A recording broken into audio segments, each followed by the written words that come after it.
As soon as anything popped out, they fired armor-piercing rounds. Thanks to the strong exterior of my head, it didn't turn into a beehive, but the pain didn't entirely go away. I need a better armor strategy. Several possible gene essences that could be obtained in this city come to mind, but right now, I'm in the middle of a battle. Clearing my mind, I used the walls and the outer shell of my head as cover, firing controlled bone shots at the enemies. Damn it. Please use me as cover for shooting. I know. The police officers cursed as the spines flew towards them. The androids, having lost their ranged weapons, were now using the power bunker to break through the concrete wall and use it as cover. It seemed like a good idea, but it was clear that our opponent was formidable. The cover was meaningless against psychic breath. I activated the monster's tentacle, and the long tentacle that reached my shoulder began to move slowly. In an instant, I felt a sudden depletion of energy throughout my body, which almost made me collapse in place. The glossy exterior I had moments ago turned pale, and the powerful tail that had been at its peak collapsed onto the ground. This consumes an enormous amount of energy. It felt like all the energy that had been flowing through my entire body had been sucked into my head. From my claws, tail, 4 combat arms. Even the little arm on my chest, all the strength was drawn in, and the tentacle that had absorbed almost all of my power shone with a distinct purple hue. There was so much psychic power concentrated at the end of the tentacle that even a human with limited psychic detection abilities could feel it. The tentacles, which had accumulated an immense amount of energy to the point where the air crackled, all pointed forward and concentrated their ends. High-level psychic power detected. Evacuate immediately. What? The purple radiance flowing from the tentacle tips converged in mid-air.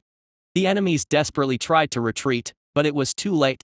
In the dark corridor, a subtle purple glow permeated, and the gathered energy in mid-air was finally released. A pure psychic energy beam raced through the corridor. The concrete wall that covered half of my body disappeared without a trace, and any spot touched by the energy beam turned into the same state. There was no sound. Psychic power didn't make any noise. The only noise came later as the debris of the destroyed corridor collapsed. Nothing remained in the wake of the violet storm. The android, along with the wall he was holding, literally turned to dust, and the police officer who activated his shield belatedly had half his body vanished, collapsing to the ground. However, the police officer who had been standing by the outer wall of the building on the second floor managed to survive, thanks to the shield deflecting him out of the apartment. He fell from the second floor, but the effects of the enhancer quickly had him back on his feet. I wanted to chase after him as he tried to escape, but my body wouldn't respond. You. Amazing. Great young one. As I listened to Adhay's thoughts expressing awe at the majesty of psychic breath, I lost consciousness right there. Damn it. Damn it. This is insane. It doesn't make any sense. William, with a partially broken leg, repeated the same words as he desperately tried to escape. The unimaginable reality left him unable to regain his composure. We need the military. We need the military. The idea that he was dealing with a new recruit was beyond absurd. How arrogant was this judgment? This guy was a monster, an evil force ready to turn the city into ashes. They should prepare not for a council but to deploy the entire defense fleet to the residential zone. Is it crazy to think that the Eugen family controls such a monster? He had completely misjudged it. Sander hadn't traded with that creature. Maybe he was a slave, manipulated by the parasitic beings that controlled the police. It doesn't matter how many victims there are. We have to kill him. William, who had completely lost his mind, shouted, making more radical statements than he would ever consider in his right mind. He was always a rational person, but the human mind has its limits. Faced with an unbearable presence, everything becomes futile. As he continued to limp away, William saw police buses approaching in the distance. 6 of them? There's no way he can be stopped with that many armed police buses. Stop. A man in reinforced armor emerged onto the road, causing the police buses to come to a halt. An android disembarked from one of the buses and supported him. We need to confirm your identity. Are you Detective Team Leader William? Don't go. You mustn't go under any circumstances. Assessing the chaotic situation. Considering the difficulty of continuing the battle, we will proceed to transport you to the hospital. Listen to me. If you go like this, we're all going to die. The android repeatedly restrained William, who only kept saying that they would all die. The unconscious William was loaded onto the bus, and it departed once again. When they arrived at the apartment, the target was nowhere to be seen. All that remained were the broken android remains, human debris, police officers with abdominal injuries, and unconscious police officers strewn across the scene. Are you awake? Where am I? William, as he opened his eyes, looked around. He was inside a medical capsule. Behind the semi-transparent glass of the capsule, a medical android nodded politely to him. Various electronic devices were emitting light behind the android, and in the hallway outside, he could see nurses and other androids rushing around. A hospital? That's correct. What about the others? What about the mission? Is everyone safe? When support forces entered Apartment Complex C, Building 3, the target had already escaped. Therefore, there were no additional casualties. William felt a profound sense of numbness hearing the android's words. Letting him get away was an unforgivable mistake. You don't need to worry. We've already collected the secondary memory storage devices of the androids. The global security team will soon locate the target. Please rest assured. Even with the android's words, William couldn't find peace of mind. After all, M01, the android who had stored all the memories, had vanished without a trace, erased by the enemy's powerful psychic attack. The memories of the other androids were fragmented, and it remained uncertain whether the higher-ups would truly understand the extent of the threat posed by the target. Therefore, the only one who had retained complete memories was William himself. I have a message to convey to the higher-ups right now. You're in the middle of treatment. Discharge is not possible. Darn it. It's urgent. It's not possible. You must remain stable until at least tomorrow. Hey. Listen to me. Saying that, the android operated a device next to the capsule. Then, an automatic injection of medication entered William's arm through a tube. William tried to remove the syringe, but due to the rapid onset of drowsiness caused by the medication, he once again lost consciousness. How much time had passed, he wondered, as he woke up again. Whoa! The hospital room was dark, suggesting it might be nighttime. Besides William, there was someone else in the room. When he pressed a button on the device, there was a sound of air escaping, and the capsule's lid opened. Who are you? I'm from higher-ups. Would you be fine to report immediately? No problem. William was awakened and the capsule was opened by his interlocutor, who happened to be a police officer. Wearing a police uniform and having a bandage around his neck were the only noteworthy aspects about him. Where have I seen him before? William had an excellent memory when it came to people, considering his work on the detective team. Although he didn't recognize the man's face, his physique seemed familiar. He's not from the Harbor District, but where have I seen him? He had met this person recently. We have a car waiting outside. Follow me. Okay, just let me grab my things. In any case, he had to report to the higher-ups quickly, so William only gathered a few belongings and followed the man. During their journey, there were medical androids working the night shift who tried to stop them, but they encountered no issues. The individual guiding William had displayed his police electronic badge and provided identification, which was sufficient to allow them to proceed. Once they reached the parking lot outside the hospital, the police officer pressed a button on his car key. The headlights of a regular car, not a police car, blinked in the distance. Get in. Seating himself in the driver's seat, the police officer said nothing more. Why aren't we in a police car if we're going to report to the higher-ups? William felt puzzled. It appeared that they were not currently carrying out official police duties. The officer's attitude indicated a lack of interest in potentially deceiving him for nefarious purposes. William reached into his pocket and grasped the laser pistol he had concealed. The electronic badge he showed to the androids is different, but I also have one. The badge the officer had displayed was different in format, but William possessed the same kind. This electronic badge, used by law enforcement authorities, contained a unique ID and pattern that made replication or forgery impossible. Additionally, if someone else attempted to use the badge for identification, alarms would immediately sound, rendering theft and use by others unfeasible. Although the officer's behavior was unusual, as long as he held the badge, William was certain he was indeed a police officer. After a brief moment of contemplation, he eventually got into the car. The police vehicle, with William on board, left the dimly lit parking lot behind. Leaving the brightly lit hospital behind them, the car navigated the midnight roads. The car ride was silent. The police officer simply focused on driving, while William continued to wonder about the identity of his companion. If the last person I saw from the global security team was... Could this be an armed policeman? You. We've arrived. William, who had just thought of asking a question, saw that the car had stopped. Looking outside, he realized that they were not in the administrative district. A quiet street with no one in sight, dark alleys, and a nearby manhole. This is the border between zones, right?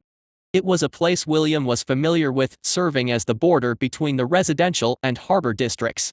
Because it straddled both areas, the respective security teams often avoided patrolling here, making it ironically a place where crimes happened if people forgot about it. There were no cameras or streetlights. Get out. What is this all about? Quickly, William drew his laser pistol and aimed it at the officer's throat. Now he remembered.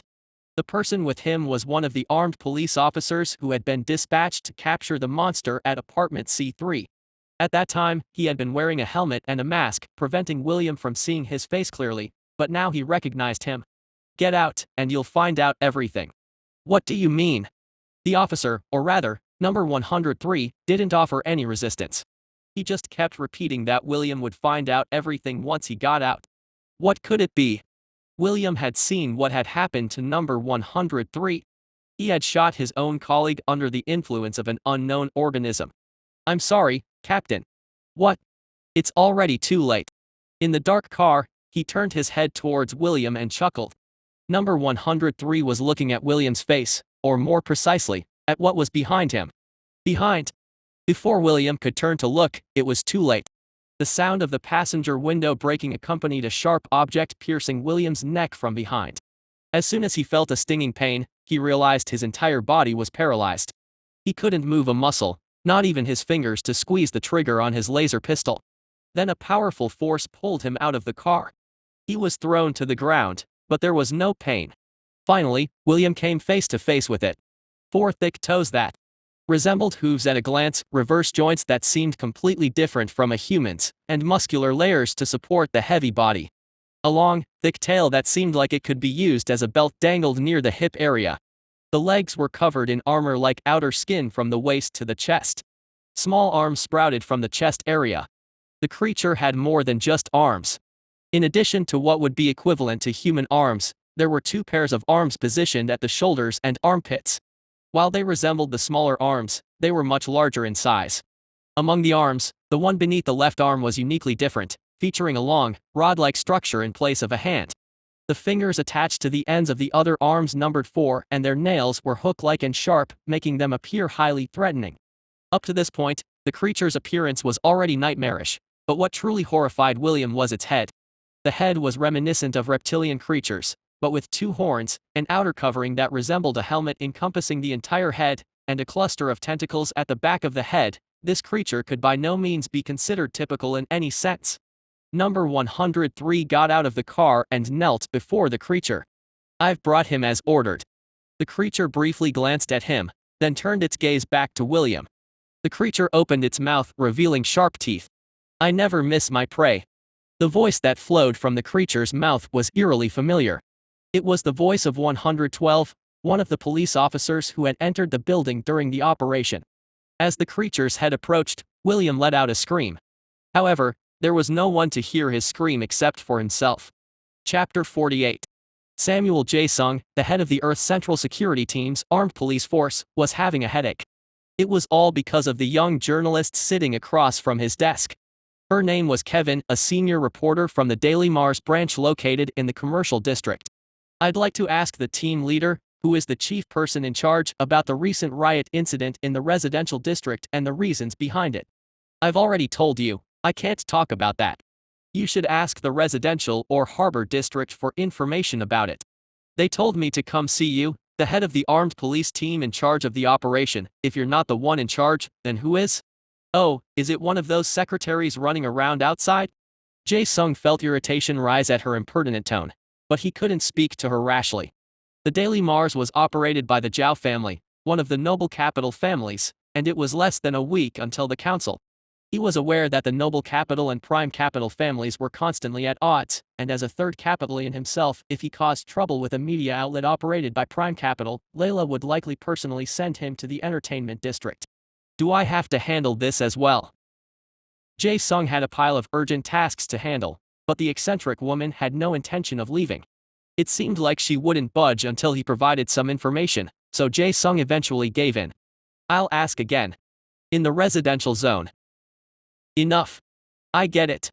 I'll tell you the name of one of the operation survivors, and you can inquire with them. Dealing with a strange name. He was the first to report this incident to the Harbor District Detective Team, so he should know best. Kevin, seeing the pleading look in Jae-sung's eyes, nodded. Having grilled him for 2 hours, she was fairly confident that the information she had was likely accurate. If it turns out to be a lie, you can expect our article tomorrow. In response to her warning, Jae-sung glared at her and remained silent. Kevin smiled provocatively and left the office. The Harbor District, then. Kevin left the building and turned off her communication device. Oh, wait. Could you tell me about the detective who participated in the last operation in the residential district? What?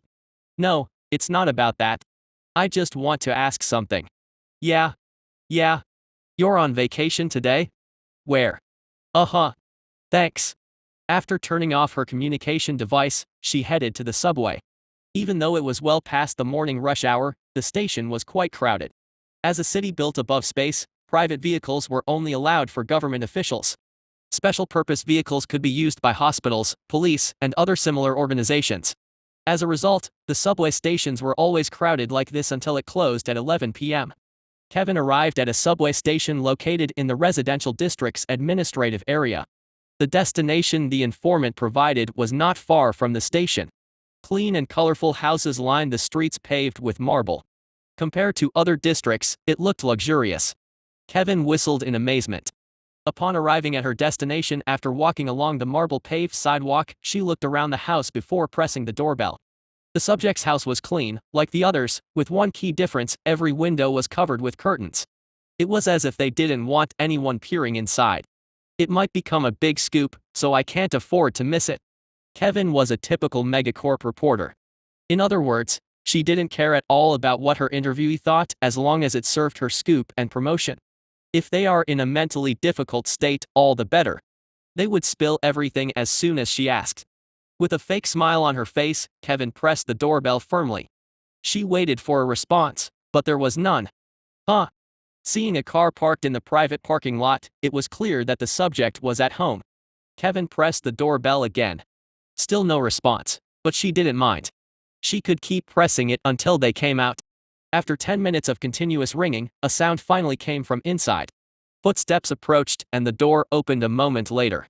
The man who opened the door could be described as a living skeleton. Kevin extended her hand to the man, who looked like a terminally ill cancer patient. Hello, team leader. I'm Kevin, a senior reporter from Daily Mars. Your detective team leader William, right? William scanned her from head to toe with sharp eyes. He tried to close the door immediately, but Kevin had already placed her foot in front of it, expecting him to do so. Without success in closing the door, William finally spoke. What do you want? I'd like to ask about the disturbance in the residential zone. I have nothing to say. There were quite a few casualties during that operation. I'm curious about the cause and who you were chasing. It would be great if you could cooperate for the sake of Megacorp citizens' right to know. I'm not obligated to answer. If you don't answer, then I'll have no choice but to write an article based on limited investigative material. In other words, she threatened to fill the story with unfavorable content. William's expression twisted in clear frustration. It was a fierce, wounded wolf-like look, but she showed no fear at all. The standoff ended with a sigh from William. In a tone devoid of any irritation, he asked her, "What exactly do you want?" It's a bit awkward to discuss it here. Can we go inside and talk? Contrary to her words, she entered the house without waiting for William's response. The atmosphere inside is quite different from the outside. As Kevin had described, the inside of the house was a complete mess. Unwashed clothes, leftover food dishes, and other items were scattered around haphazardly. To make matters worse, it seemed like the place hadn't been ventilated for a while, as there was a nauseating and unpleasant odor. Ask your questions quickly, I'm busy. Kevin sat on the messy chair as if it were her own home. She took out a small recorder and gestured to William if it was all right, and he waved his hand as if saying, "Go ahead." Well, let's start with an overview of the operation in the residential district. The interview lasted for over an hour. William, initially gruff, gradually answered most of her questions. However, despite his cooperative attitude as the interview went on, William's condition deteriorated. He took some pills several times during the conversation. The pills he took were known to be the most potent painkillers available, and Kevin was aware of their strength. There doesn't seem to be any obvious physical trauma.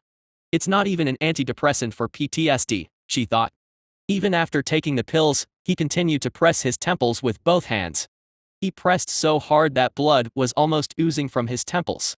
The interviewee was clearly in distress, but she had no intention of stopping the interview. If he died during the interview, it would only add more sensation to the story from her perspective. Why does he keep looking at the watch? William frequently checked his watch, which seemed unnatural. According to the grapevine, he was currently on vacation. Despite appearing to have nothing urgent, he seemed extremely agitated. Could this be a big scoop? An interview is not just about answering questions. The subject's behavior and reactions to questions can also be a valuable part of the story. She silently celebrated the hunch of a possible big story. As the interview was about to conclude, she asked William one final question. You mentioned that this person, Sander, is already deceased. Do you have any information about the perpetrator who was dealing with him? For the first time after the interview, William remained silent. Kevin didn't miss the fleeting reaction. When she asked about the perpetrator, he subtly trembled around his eyes. It indicated that he knew something about the criminal. I'll ask again. About the one who was dealing with. Hey. Yes. I can't answer this. Not for my sake, but for yours. If it's a threat against me, be it Daily Mass or Prime Capital Zhao family, you should never underestimate them. For my sake? What does that mean? She didn't quite understand, but it seemed like William was being sincere. If you're trying to threaten me, remember, Daily Mass, or even the Prime Capital Zhao family, will never forgive you. Prime Capital? Can such useless entities really protect you? Be careful. Now that you've entered this house, I'm not sure if my warning will mean anything to you, but... With those words, William stood up, walked to the door, and stood there silently. It was a gesture that meant, it's all over, leave. Kevin recalled all the information she had gathered during the interview. She had already achieved her goals. There was no need to stay in this dirty house any longer. Thank you for cooperating with the interview, Detective Team Leader William. William, with an expression that said there was no need for unnecessary chatter, subtly indicated that she should leave. As she was heading out just before William closed the door, he offered one last piece of advice. You said your name is Kevin, right? It's better not to go out alone at night. What are you talking about? Without waiting for a reply, William closed the door. What nonsense is this? Kevin thought, irritated by what she perceived as a veiled threat. She was about to press the doorbell to confront him when her communication device rang. It's the director. It must be to report on today's interview. Yes, director. The interview is finished now. What? Who am I? Of course, it was a success. Yes, I'll head there right away. She gave up on voicing her complaints, answered the call, and ran back to the subway station. Unbeknownst to her, someone was watching her from within the house. It was William, who had been inside the house. He had been observing her until she disappeared and then picked up his communication device. Looks like this is about done. I had been crouching all day, but now I stood up. The mucus that had dried on my outer shell fell off as dust. I stretched all 6 of my arms. It took longer than I thought because of the extensive range. This place where I stood was my nest, hidden within the city's secret passages. The passage that used to be nothing more than discarded garbage by past laborers had transformed into something resembling the insides of a living organism. Brownish mucus flowed down the walls, ceiling, and floor, and spores were constantly ejected in various places. If a regular organism were to enter here where the ventilation system was absent, it probably wouldn't last long due to the peculiar air. Building a big nest was the right choice. The completed nest had a diameter of 500 meters. Compared to the enormous city spanning 60 kilometers, it was relatively small. However, when linked, it covered about a quarter of the city, including all of the residential zone and roughly a third of the commercial and entertainment zones. Unlike research vessels, the city was full of activity, so it would be difficult to detect the precise movements of both humans and machines. However, if I concentrated, I could monitor the movements of the enemies targeting me. As I got up and stretched, a sudden hunger washed over me. Creating the nest depleted most of the remaining energy. After the battle with the armed police, I had been receiving a steady supply of food through a new slave.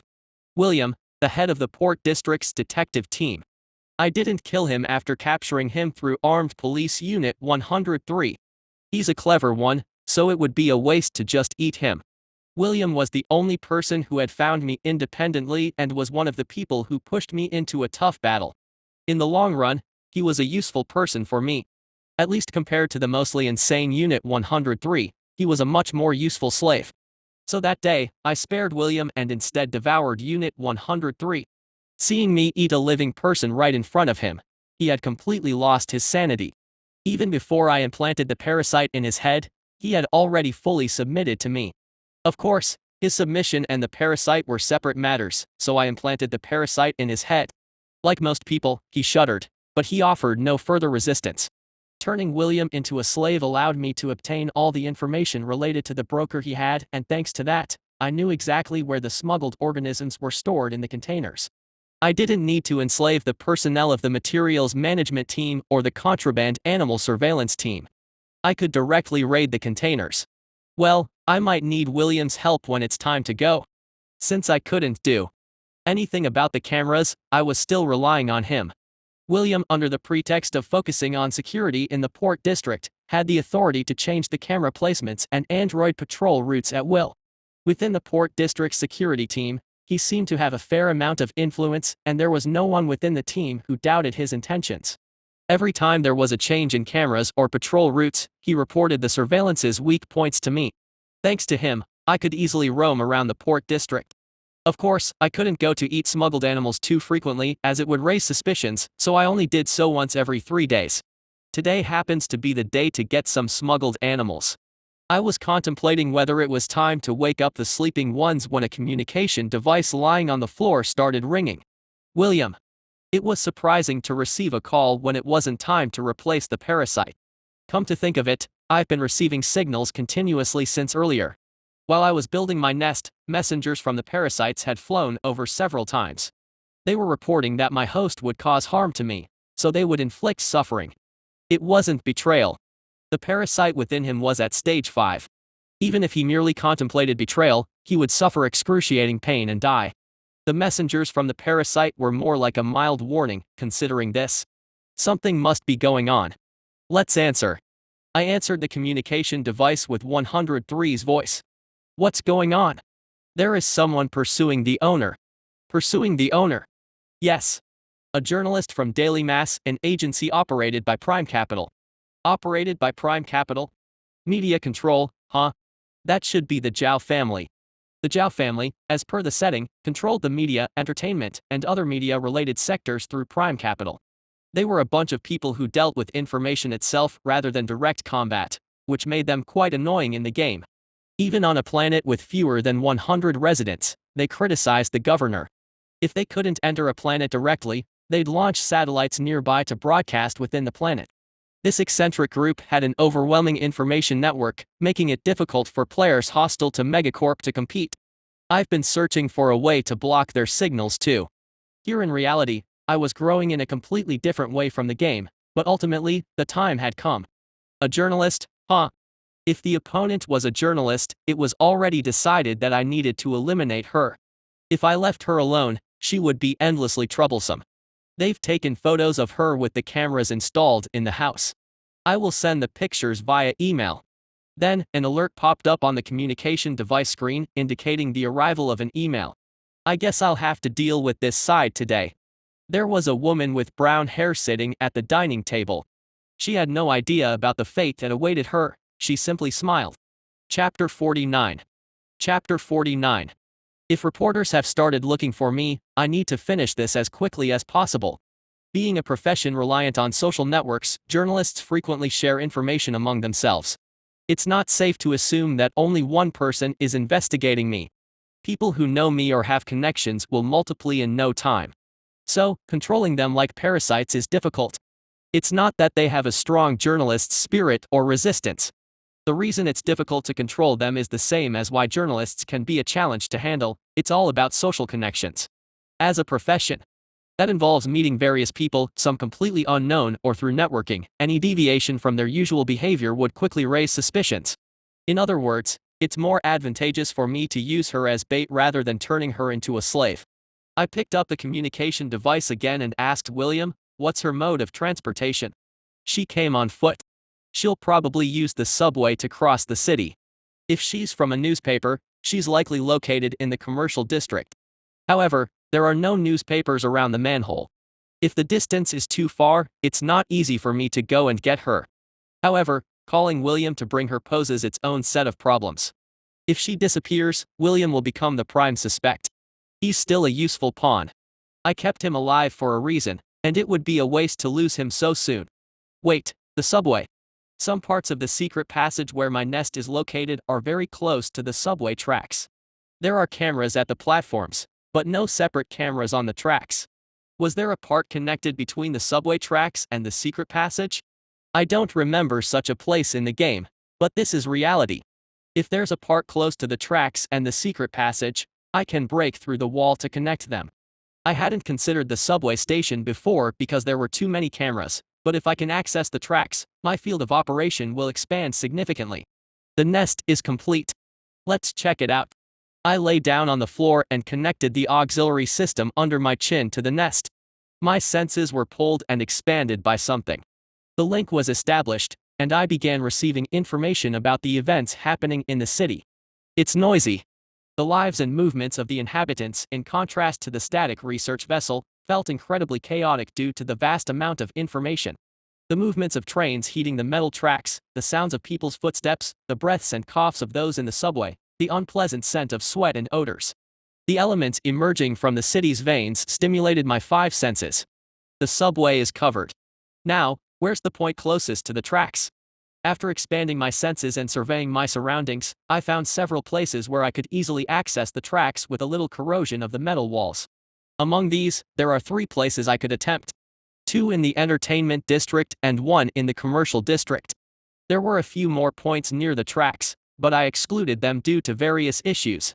Some were too narrow for me to maneuver through, while others were too close to the platforms, increasing the risk of detection despite my efforts to create a passage.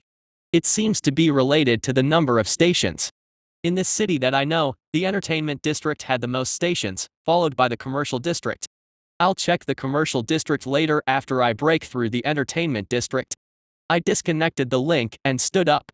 As I was heading towards the secret passage closely connected to the tracks, number 26 spoke to me. Where are you going? ZZZZZZZZ, just for a walk. Alright, come quickly. With that said, the little guy cuddled up to Adha and fell asleep again. Both of them were wild animals, so they got along well, perhaps sharing some kind of unspoken bond. It's a sight you don't often see in the game.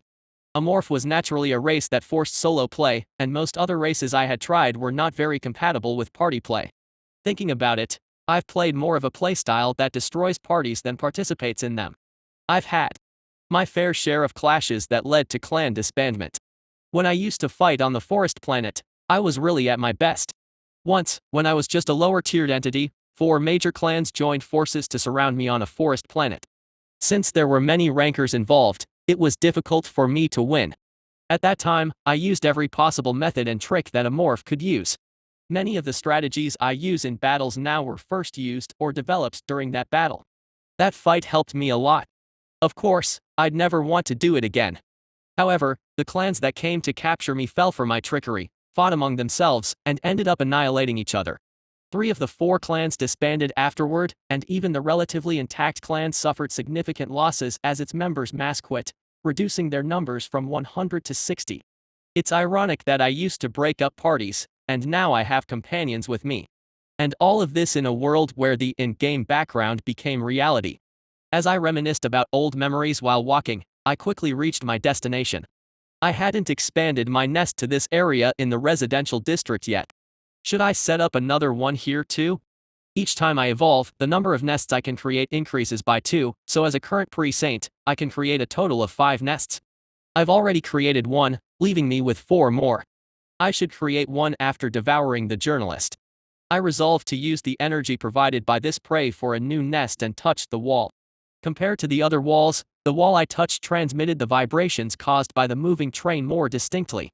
Let's get started, then. I used my fingernail to create a cut on my palm. Acidic blood, which could easily melt even tough alloys, oozed from the wound. The blood flowed from my palm to the metal wall, which began to emit smoke as it melted. Once the wound healed, I repeated the same process. After about 10 minutes, a hole appeared in the wall. That should do it. I stopped inflicting wounds and kicked the wall around the hole with my foot. Thanks to the enhanced properties of my strength, my kick was enough to warp even the thick alloy wall. After enlarging the hole with my hands, I peeled away the melted metal. As a result, I had created a hole of sufficient size for me to crawl through. When I crossed over to the tracks, I was greeted by the distinctive fine dust of the subway. The strong scent of iron emanating from the steel rails and the faint flow of electricity through the rails caressed my auxiliary organ. As I examined the old tracks, I noticed a light in the distance. A train was approaching. The path is open. Now, all that's left is information about the prey I'm going to hunt. I'll have to ask William when I meet him. It was 10:30 p.m. By the time the light in the commercial district had almost disappeared, Kevin was able to leave the Daily Mass office. Ah, it's so late. Despite the late working hours, she didn't feel bad at all.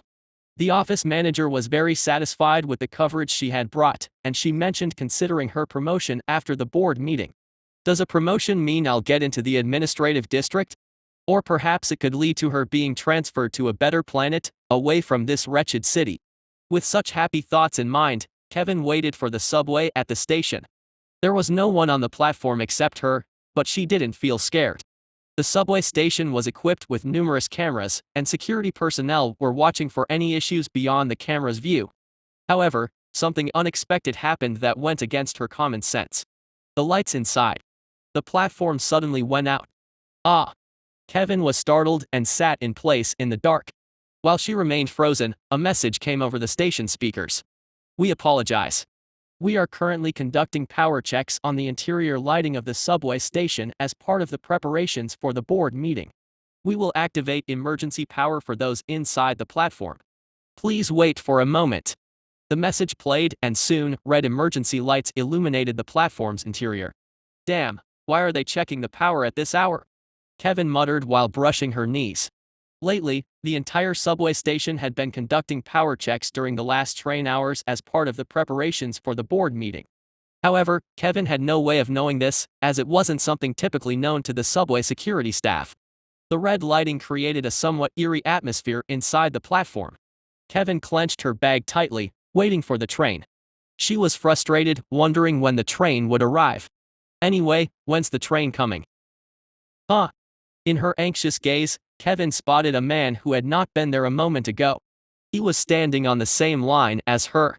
While it was unnerving to be alone in the red light, it was somewhat reassuring to have someone else there with her. As she pondered the mysterious man, she suddenly noticed a strange smell. Where is this smell coming from? The peculiar, damp smell of the underground subway station was different in quality from the norm, and it reached Kevin's nostrils for the first time in her life. Is it because of the smell? She couldn't help but feel an unknown unease.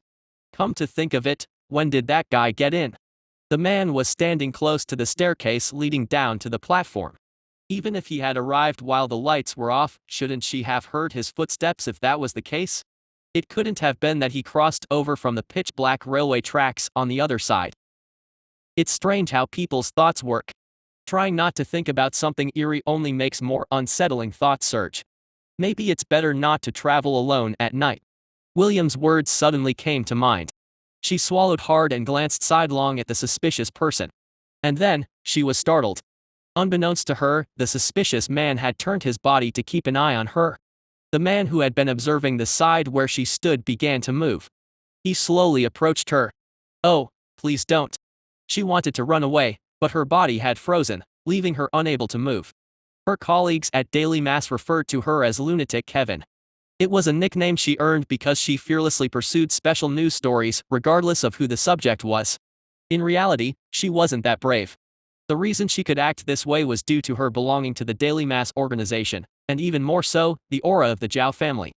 Daily Mass, without the protection of the Zhao family, was nothing more than a minor tabloid publication. Kevin was only something significant because of the Zhao family's influence. Without it, she was nothing. As the man got closer and Kevin was feeling desperate, a rescue sound reached her ears. Behind the man, on the other side of the tracks, a train was approaching with its lights on. As the train pulled in, the man stood in place. As soon as the train reached the platform, its doors opened and Kevin hurriedly got inside. The man hesitated and tried to get on the train belatedly, but the doors had already closed. The man's mouth moved, and he shouted something, but it didn't reach her. "You crazy son of a..." While Kevin cursed him in her mind. The train started moving. What a weirdo. The suspicious man had moved away, and the train was now running towards the next station. Relieved, she took her seat. As her tension eased, a sudden drowsiness overcame her. She considered closing her eyes briefly until they arrived. Is that smell again? The unpleasant odor grew stronger, and she opened her eyes. She looked around, but her train car was empty. If that unpleasant smell from earlier hadn't come back to my nose, I might have actually fallen asleep. As she glanced around, her gaze fell on the adjacent car, where someone was seated. The person in the next car wore a suit that resembled a wetsuit, with black alloy plates added as armor. Is that a cop? She was familiar with the attire due to her being a journalist. The suit resembled the reinforced gear worn by heavily armed police officers. Why would they wear a helmet and a mask in the middle of the night? Where could they be going like this? Not only the attire but also the behavior was peculiar. Despite no one in the adjacent car, the police officer stood, not sitting. The outfit was strange, and their behavior was peculiar. In an empty car, the police officer stood rather than sitting down, maintaining the same posture throughout. What a strange fellow. But she didn't suspect that a fully armored police officer could be anything out of the ordinary, so she lost interest and closed her eyes. While she had her eyes closed, the police officer who had been standing still moved closer to her. When he opened the door to her car and stepped inside, the car shook slightly. "Miss, what?" "Huh?" Due to the car shaking, she was roused from her half-sleep. The shaking of the car had disrupted her nap. Opening her eyes, she could finally see the interior of the car reflected on the reinforced glass. Inside the car she had boarded, the only human was herself. "Where are you going?" I lowered my tail and tripped Kevin, who was trying to escape. Thanks to the pheromone effect of my exoskeleton, she tripped over it. "Geek, please, spare me." Of course, I couldn't spare her. To silence her noisy pleas, I decided to use my poisonous stinger. Sigh, I almost messed up earlier. Originally, I had planned to ambush and sting her while she was lured during the light inspection. However, a random man had interfered, almost blowing my cover. Unfortunately, he had spotted me climbing up from the other side of the tracks. But it wasn't easy to deal with the man. He was located near the stairs, close to the lights, and was fully exposed to the cameras. Trying to eliminate him along with the journalist was too risky. Killing her was easy, one sting of my poisonous barb would do it. However, dealing with the aftermath would be the issue. Thanks to the man, I had to rethink my plans. Fortunately, the train arrived just in time. As Kevin boarded the train, I followed her inside. The man belatedly shouted for her to run, but Kevin didn't hear him. Thanks to the man, I had to rethink my plans. Fortunately, the train arrived just in time. As Kevin boarded the train, I followed her inside. The man belatedly shouted for her to run, but Kevin didn't hear him. A journalist who doesn't listen to others even when her life is at stake. Life was inherently ironic. Her face was a mess with mascara smudged from her tears, her mouth wide open from screaming, and drool dripping down her chin. What could she be thinking right now? Did she not want to die, or was it just fear of facing a monster? It didn't matter much. What mattered was that she would soon become the nourishment for my nest. I reached out and grabbed her head, twisting it with a sound of rubber tearing. Her head was pulled off. A journalist who had tormented others with words all her life had her last moments in silence. I opened my mouth wide and swallowed her head in one gulp. Not bad. For a journalist, her taste wasn't too terrible. Among the humans she had eaten since coming to the space city, this one had a decent flavor. It's strange. Wolves, being closer to animals, didn't taste like this when I ate them. It's fascinating how humans have this flavor. Wolves didn't taste bad, but their fur made it a bit inconvenient to eat. Hairs kept getting stuck in my teeth while I ate them. On top of that, there's a human smell. And I have to eat 18 more of those wolf-like creatures. Come to think of it, she does have the tooth-strengthening trait. I hope the predation effect activates. Well, let's finish the meal. Shaking off my unnecessary thoughts, I finished my meal. And then, pre-Saint quasi-Saint evolution conditions partly have been met. Conditions: transformable species 2/20 incomplete, humanoid species 13/20 incomplete, psychic power using species 0/20 incomplete. Predation effect activated. Successfully obtained carnivorous power genetic essence. Extracted the carnivorous power from the biological characteristics of human. Do you want to apply carnivorous power? An unexpected stroke of luck had occurred. Chapter 50. I thought I might have seen it wrong, but the transparent text box shimmering in the air didn't disappear. It's real. It's a bit different from what I was thinking. I wanted a trait that would enhance my teeth, but carnivorous power doesn't seem to be a problem. A morph's carnivorous power isn't particularly weak. After all, it can easily chew through human skulls, making it superior compared to Earth's animals. However, in a world of space survival filled with highly protective armor and equipment, that level of biting strength isn't anything special. A morph's mouth structure is closer to a mix of snakes and common animals. The way it opens its mouth wide to firmly grasp its prey is snake-like, but the subsequent careful chewing is similar to that of typical carnivorous animals. If I gain the carnivorous power trait, it can become a weapon in itself. In the game, carnivorous power was considered a decent trait. It wasn't necessary, but it was a useful attribute, like the claws of a predator. To use the transcendent system, I needed to have a total of 13 physical-related traits. Currently, I was lacking in each of those traits, so having this one was much better than having none. With carnivorous power, I'll have a total of 12. I just need one more to go. I accepted it, and my head started to change. My jaw slightly ached, and then the sound of bones colliding followed as my size increased. My head grew larger accordingly. As my head and jaw grew, the auxiliary mechanism underneath my jaw also became longer and thicker. The change wasn't just about size, my teeth seemed to tingle, and the structure of my teeth was slightly different from before. It wasn't a significant mutation, so it didn't take long to complete. After the mutation, I examined my face reflected in the reinforced glass of the subway. Overall, my head had become larger, giving a slightly different impression. My previous head felt pointed, like a lizard, whereas now it felt thicker and more robust, like an anaconda. And my teeth had changed as well, making them longer in the part of my teeth that corresponded to human canines. If they grew a bit more, you could even call them fangs. They looked cute in the game. Was it because it was reality? I now had a much more intimidating appearance. Not only did it look scary, but thanks to the carnivorous power, I should be able to chew through the alloy inside the spaceship without any problems. I'd like to test it, but it's a shame, but it's time to get off. We'll arrive at the next station in a few minutes, so I need to prepare to disembark. I picked up the bag that the journalist had dropped. So, how am I going to get out? As William had mentioned, the train was the last one for now. Even if we reached the next station, the chances of finding people there were low, but there was one problem.